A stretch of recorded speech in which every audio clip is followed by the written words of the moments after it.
Clark Connection podcast, where 12 years of coaching championships meets real-world leadership.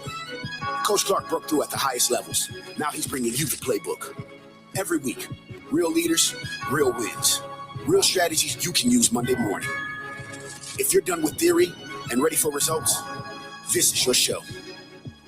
You in? Let's go!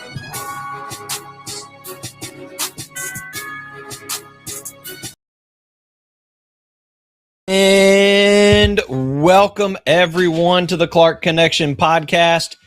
It's great to have you here. I'm your host, Aaron Clark, aka The Coach. And listen, got to go hang out with my grandmother today. If you guys still have your grandparents hanging around, if they're still around, go ahead and make sure you're visiting them, talking to them, and they just enjoy spending that time with them. And as I was sitting there with my grandmother today, that she was talking about her hummingbirds, and I love that the hummingbirds. They're so fascinating to watch. And whenever you get on, or when you see these hummingbirds, they always have that one that's the bully. They get perched onto the hummingbird feeder. And they defend it with everything they had. Even a ginormous container. She's got a huge container. And it's full and there's like 8 different spots for the birds to feed on.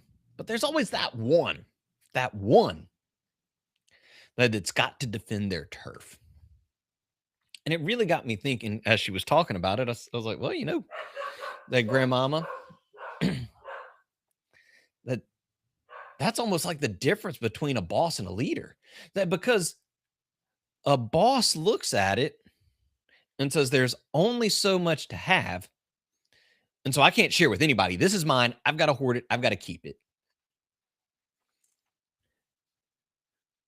Whereas a leader looks at it and says, there's a lot on here that I can share with everybody. And so that really got me thinking. And so it's going through the several different things going through my head. What's the difference between a boss and a leader? And, it really got me thinking at where we're going through. So I'm going to kind of touch on a little bit out of both of these books, How Successful People Lead and the 5 Levels of Leadership. But then also going to briefly cover the habit number 4 out of the 7 habits of highly effective people, and really talk about, why it's important to identify what's the difference between a boss and a leader. Okay. And so let's just quickly that I'm going to start with the 5 levels of leadership and really going into level 1. First one is level 1, that a level 1 leader, that this is a boss. So I've got my mug right here, that the world's best boss. And I know if I turn the light off so y'all can see it, so it doesn't reflect. Now, if y'all didn't watch the episode that I did with Molly Sarton, you'll see that we both have that world's best boss mug, and neither one of us purchased it. But a level 1 leader is a boss. That's what they are. You follow the level 1 leader because it's that simple. It's that they're the boss. You have to follow them. And so a level 1 leader, that is the very lowest level of leader. There are 5 levels, okay? That a boss doesn't take the time, much like we were talking about with that hummingbird, it doesn't take the time to get to know people around him. I've got to defend my turf. I got to protect my turf. This is my turf, so you have to listen and follow me because this is my turf. So that's what a level 1 leader does. They're the boss. You're going to follow me because I'm the boss. You're going to do what I say because I'm the boss. They don't ever really go past that. It's all about me. A level 1 leader is only focused on themselves. A boss is only focused on themselves. A boss is one that gets nervous that when there's a good high performer under them. Now, that's one that if you've noticed, why do the people that really deserve the promotions not get the promotions? And it's because oftentimes in our society, in our structure, in our businesses, that they want to promote the safe person. It's not that they don't think that you could be a good leader, but they're scared that you'll be better than them. And so a boss does not promote leaders. They don't promote anybody that could be better. They only promote yes men. They only promote people that keep them safe. Um, so that hummingbird, he's a boss. He's defending his watering hole. A leader, on the other hand, looks at that and sees, man, there is a lot. There's this huge container. I mean, it's like the size of my cup that are bigger. It's like 40 ounces right here of sugar water that can go around. But of course, there's enough people, and there's this sweet lady that's going to keep refilling that sucker every time it hits it E. So it's not like they had a lot to worry about. But that hummingbird doesn't think about that, much like the boss does not think about that. The boss is only concerned about the boss. The boss is only concerned with themselves. They don't think about those who are around them. Okay. And so as you move up your levels of leadership, if you don't want, and trust me, you don't want to be a boss. I mean, if you're on here and you like that boss. So, and when I say boss, I want you to think like, hey, that this I'm your boss. You're going to do this work. I mean, who really likes bosses? Nobody. Nobody likes the boss. They tend to be lazy. They sit around. Nobody likes a boss. So you want to quickly get out of level one. One of the things you definitely want to look at and read, like going through here on how successful people lead, it goes through and talks about how to become a good leader and get out of level one. Same thing with this, the 5 levels of leadership. One of my favorites that John Maxwell wrote. So you want to move to level 2. That a leader, as they move up, they go from position to permission. People follow you because they're giving you the opportunity. People follow you because that's what they want to do. They follow you because of who you are and the time you invest in them. So it's relationships. Level 1, it's about permission. About position. 2, you go to permission level, and you don't want to stay there either, because you don't want to be the friend in this area. And that's what happens a lot of times is people mistake that that kindness, for you being somebody that wants to they just let you walk all over them. And then you've got level 3, that as a leader, that this is called production. People follow you because of the results you produce. And keep in mind, you could flip flop level 2 and level 3. Now you could do it in either order, because we naturally tend to either go to permission, the relationships, or the results. It's just in our DNA. Like for me, my natural tendency is my co-host that joins us, she tends to go more towards the relationship side of things. So it's not saying there's a right or a wrong way. It's just who you are and how you are. But as you're going through that, as the boss, as you're going to transition from boss to leader, this is where I make that quick shift and go to, if you haven't read the 7 Habits of Highly Effective People, you need to go read the 7 Habits of Highly Effective People. And we're going to kind of skip into it just a little bit. I'm going to be moving kind of past habits 1 through 3, and I'm not even going to address 5, 6, 7. Only going to be addressing habit number 4, because it reminds me of that hummingbird that I saw today.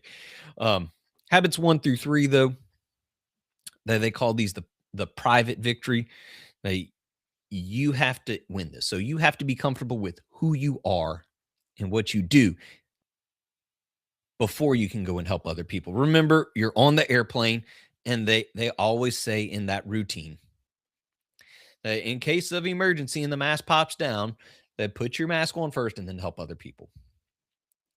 So you have to be comfortable with who you are. You have to have confidence in yourself. You have to be proactive, begin with the end in mind, and put first things first. You have to take care of you. If you don't take care of you, you can't go take care of other people. Now, when we get to think win-win, habit number 4, 4, 5, and 6 are what's known as the private or the public victory. Number 7 is reflection. And so, or sharpen the saw. So it's everything else. But the first two, so as the first step, think win-win. You've got to know that there are 4 different outlooks on things.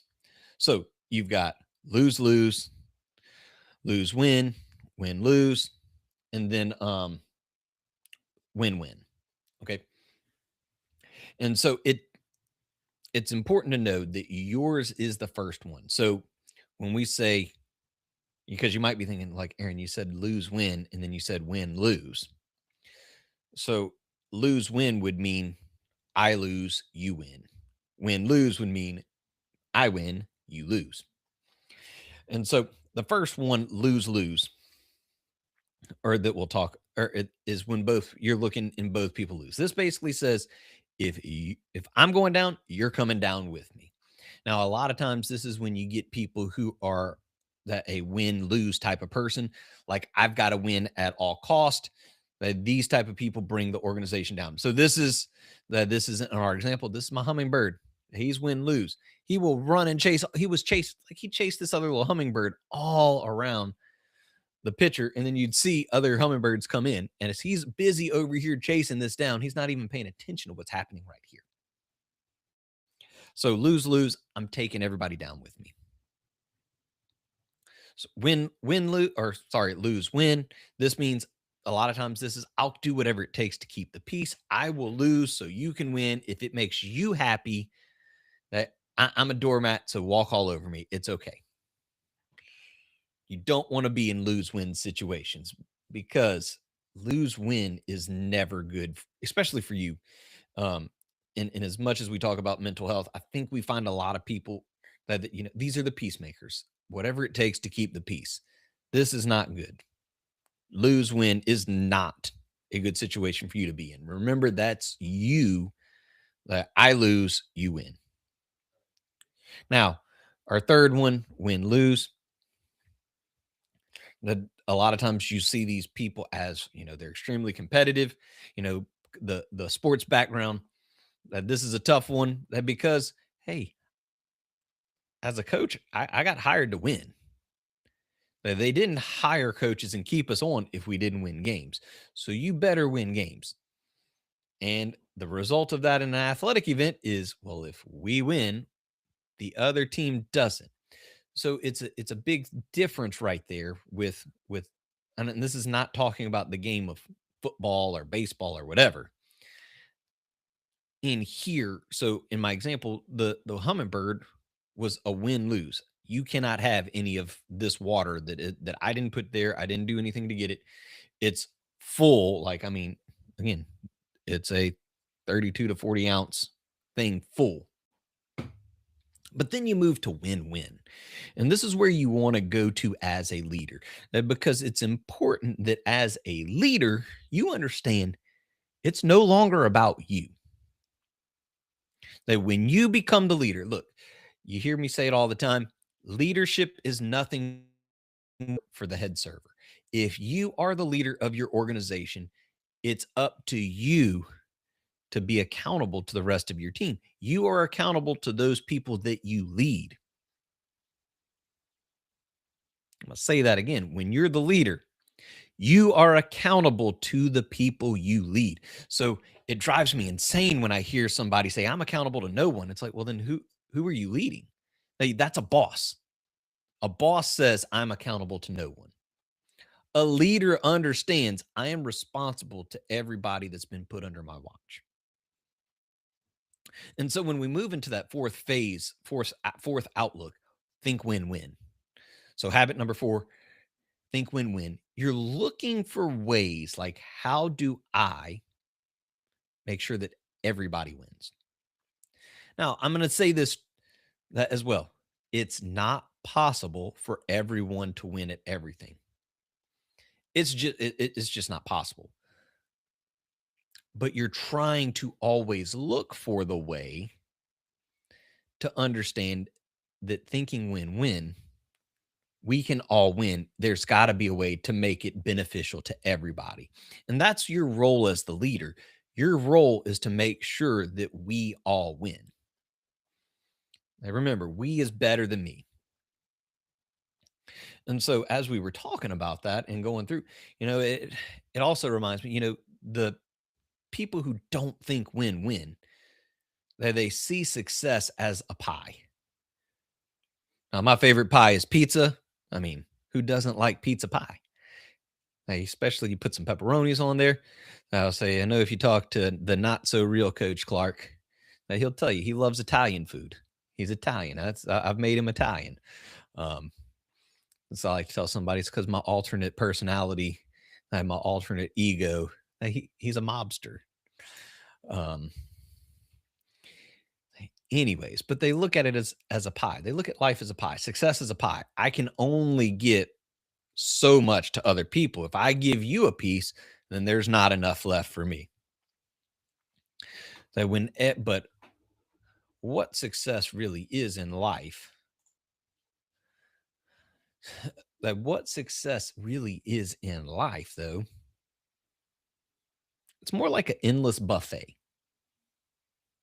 If you've ever been to the Golden Corral or Ryan's or something along those lines, if you've ever been to a buffet, it just keeps coming out. So I'll just go like Cece's. I love pizza buffets because I could eat my weight in pizza.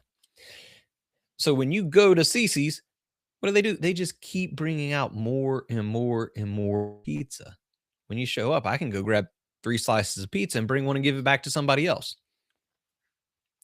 That's what it's like in success. There's enough people that go around that to help the other people be successful. So like our hummingbird, if they were really thinking win-win, hey, I've got this big container of food right here.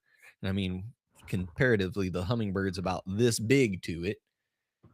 There's so much that could go around that they could easily share with the rest of the hummingbirds, but they don't know any better. Because out in the wild, I've got to defend my flowers because those flowers don't have the same amount of nectar. So it's a natural instinct. It's natural instinct for us as human beings to want to protect what we have. That's why we put locks on our doors. I mean, I don't go when I leave my house, I lock the doors. Why? Because I don't want people to come in. When you leave your house, what do? You lock the doors. That's why we put up fences around our yard, because we don't want when our kids go outside to play, for them to just wander around to wherever they go, especially when they're young. It's natural that we want to protect. But thinking win-win, that being a leader versus a boss, you understand that when I am successful as the boss and my team is successful as the boss, when I'm successful as a boss, it's when my team is successful. When my team is producing, and that's what you should want. You should want people around you that are better than you. My goal always was I wanted to be the worst person on the team. Like when I was the corporate director, when I was the regional director, I wanted to be the worst person on my staff. Why? Because if I'm the worst person on our staff, we're a pretty darn good staff. We're kicking butt and taking names.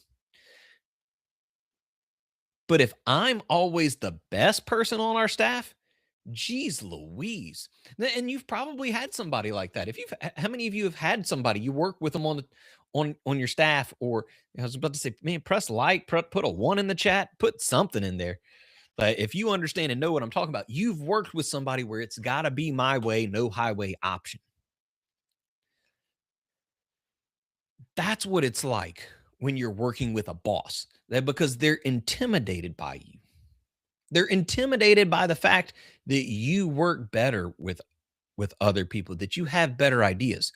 That a boss doesn't realize and recognize There's enough to go around for everybody. They don't realize that you become a better team when everybody's successful. Like when you are okay and understand that I'm accountable to my team. And guess what? As the leader, you may not have the best ideas. I know you probably got promoted because you were the best, whatever.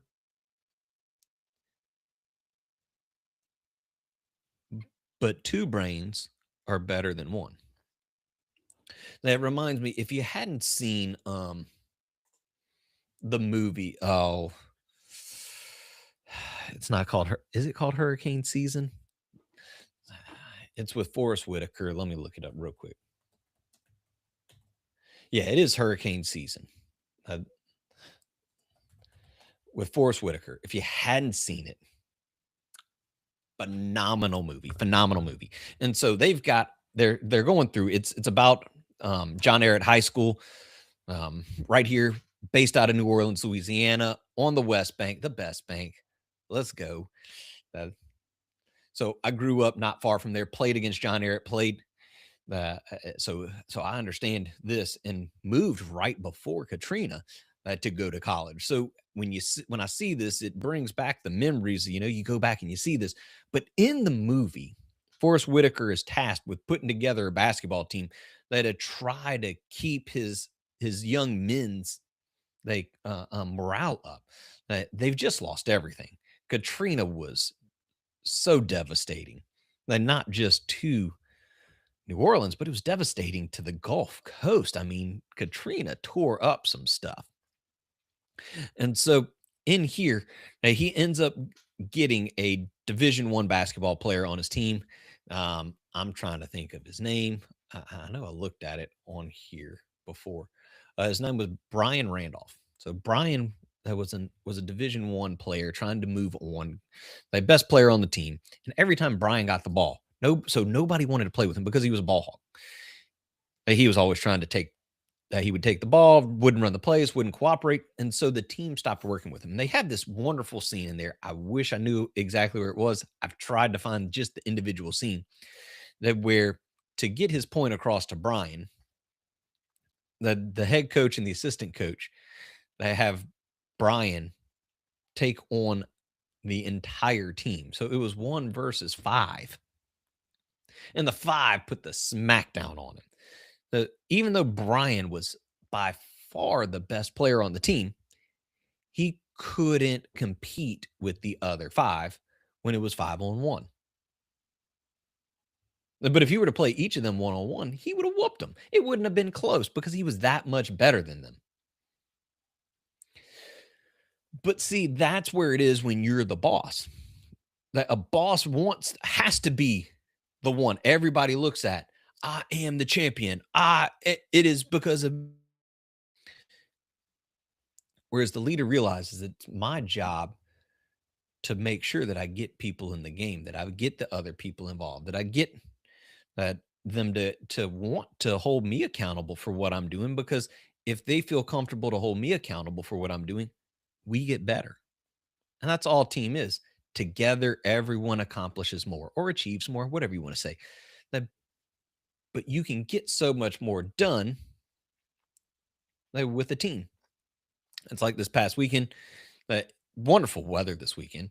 So after church, me and my boys, we go outside, we do the yard work, and we had a ton of stuff to do because we hadn't touched the yard since like October. And the grass was all over the concrete, and so it's like we were trying to clear it off, make sure we got all the concrete cleaned off, and we were able to do it in about 4 hours. Now, 3 or 4 years ago, I did this on my own, and it took me 2 days of 8-hour working, so 16 hours to accomplish what 3 of us got done in 4 hours. Now, why? Because when I needed to take a break, they could be working. So they were working. I mean, we could go in rotation. That we have one guy on the lawnmower, one guy on the weed eater, that one guy starting to cut the edges, that do the edging. It's always so much better whenever you're working together, and that's your job as the leader. Your job as the leader is to promote them and help empower them. And so, guys, they kind of closing it out and wrapping it up. That's what I want for you. That's why Coach Clark Leadership and Development was that developed. That's why it came about. Is my goal and my dream is I want to help you. And so if you're looking for somebody to come in and talk with your crew, with your team, they reach out to me. I would love to help.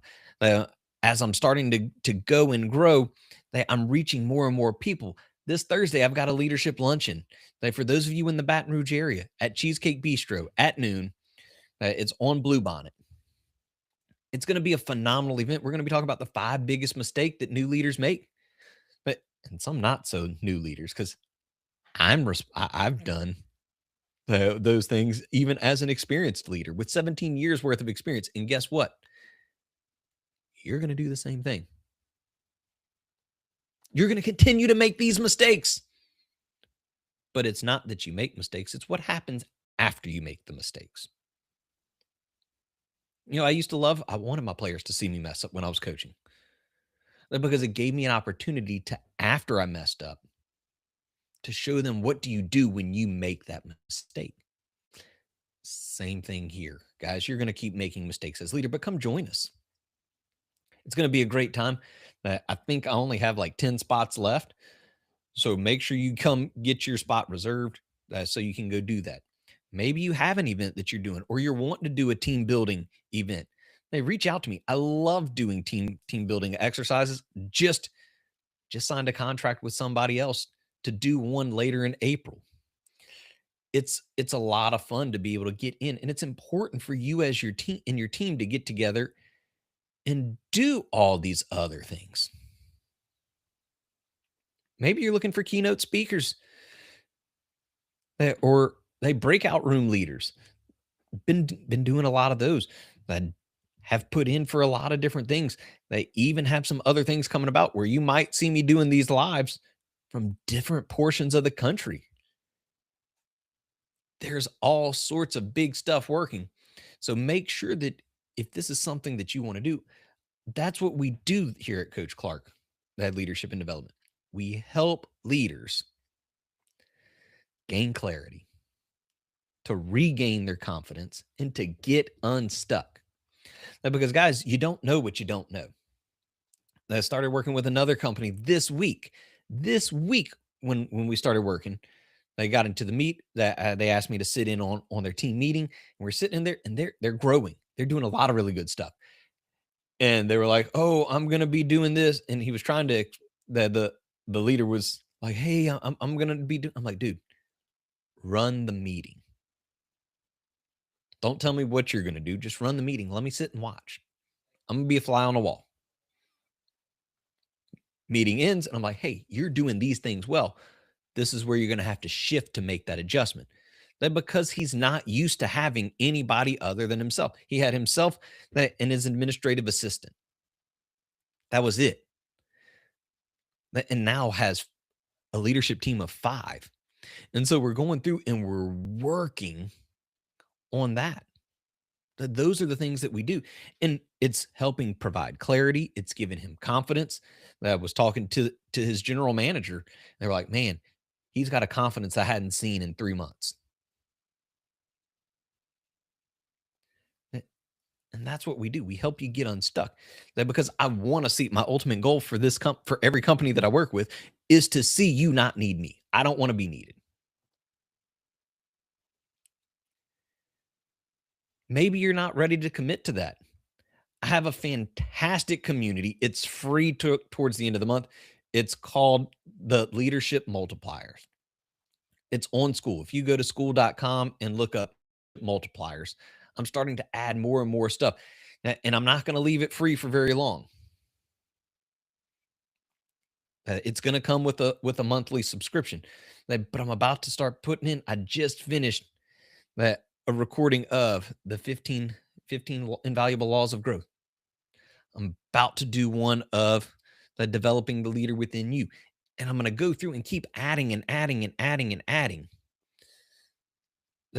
But on top of this, I want you to be able to add in there and give value to the community. So maybe that's what you're looking for, is something like that. And then stay tuned. I'm going to be launching a mastermind group. I've got a lot of people that are asking for that. They don't want the individual coaching. They want to get back in the groups. So we're going to start doing a lot of that. You'll start seeing me promoting that. I'm really thinking I'm going to start the week after Easter. So not on the 6th, but the next week. I don't know what that is off the top of my head. I just know it's the 6th because I'm going to be doing a podcast recording on the 6th. So literally the only reason I know that, what day the 6th is. So whatever 7 days is after that, like the 13th. Now I'm looking at sometime that week. They're trying to get together that. Maybe that's what you're looking for. But we're also looking to bring more leadership training events to the area. I've started working with the Sell More Offers group, that if you're or Beyond Scene, that they are starting to want to do more promotions with that. And so as we're getting out there and starting to create these things, that this is all stuff that we're putting in for you guys, because this world is hurting for good leaders. I'm going to say good leaders because right now we don't have good leaders. Like, we got a bunch of bad ones. We got a bunch of bosses. We don't have a bunch of leaders. Because I got the opportunity to talk with a state representative this this past week, and I said it jokingly. I was like, "Yeah, you guys need to get me on the floor. Like, talking to you guys, y'all need to hire me for training, because you guys, y'all need leadership development." And was there with the that was introduced at that time to the leader of the Cajun Navy, and he said, "Yeah, you're right. They need that." So everybody needs it, because when you look at the leaders where we are, just go, we'll start at the president of the United States and go on down. It's not good. It is not good. We don't have good leaders. We got a bunch of bad leaders. So by being on here and doing these type of things, we're hurting for it. People want to get more, and they're wanting to promote and be able to grow themselves as leader. And when we become better leaders, we have a better society and we have better people. Start with those daily things. Start with what you're reading. Upcoming stuff. I'm got plans that I'm coming out week on the pot. So if you hadn't watched this week's is phenomenal. It's one of my friends, one of my mentors, Ginger Murray. She's a real estate agent here in Baton Rouge, and she is phenomenal. She's the best. She's awesome. Such a I love, and it took a lot of convincing to get her on. And she even was like, "Aaron, I don't want you to release it. It's not going to be good." So I let her watch it. She's like, "Oh, wow, that was great. That you definitely got to release it." Go watch that one. It's phenomenal. Ginger is great. Absolutely love that lady. But Anna Tran is going to be next weekend. And then the week after that, I'll have my boy Kyle Wilkes on there. He calls me Blue Cheese. And so you have to make sure you stay on so you can hear why he calls me Blue Cheese. And it's probably not what you're thinking. So, and he does clean up and tell the story that a lot cleaner than how he actually came about calling me Blue Cheese on there. It's a great thing. But we're bringing people in. We're having a lot of great leaders. I'm working on several other people to get on the show. It's going to be great. Got a lot of phenomenal stuff happening, guys. This is the perfect time. This is where people are looking for. And so if you're wanting to grow your leadership, reach out to me. I have a free 30-minute discovery call. Hey, it's that simple. You can have a free discovery call, and we'll talk about how to set up your plan for that moving forward. And so, yes, the April 13th. Yes, April 13th. And it says, what is this show on stream? Oh, Didn't know that would do that. But yes, you said it right there, Elizabeth. No participation trophies. Absolutely no. Yeah, throw those things away. That's part of the fall of America. And it goes. It's all over. If you're not following me on social medias at Coach_A_Clark, that's you'll find the Calendly link uh, to the leadership luncheon. Um, and I've got a bunch of people. I've got like 10 signed up for it. I've only got spot for 10 more, and I had probably about 8 people tell me they're coming. So make sure you get it because those are the people that I'm gonna let in the room. Make sure you go and sign up. And my goal is to where when I get there, there's so many of us that they have to move us to the bigger room. But go on there, sign up. It is a great time. You're gonna meet people. It's networking, it's learning. It doesn't get any better than that. And so as I end everything, guys, you don't have to be great to get started, but you have to get started to be great. So keep leading, keep learning, keep connecting. And I'll see you next week on Ask the Coach.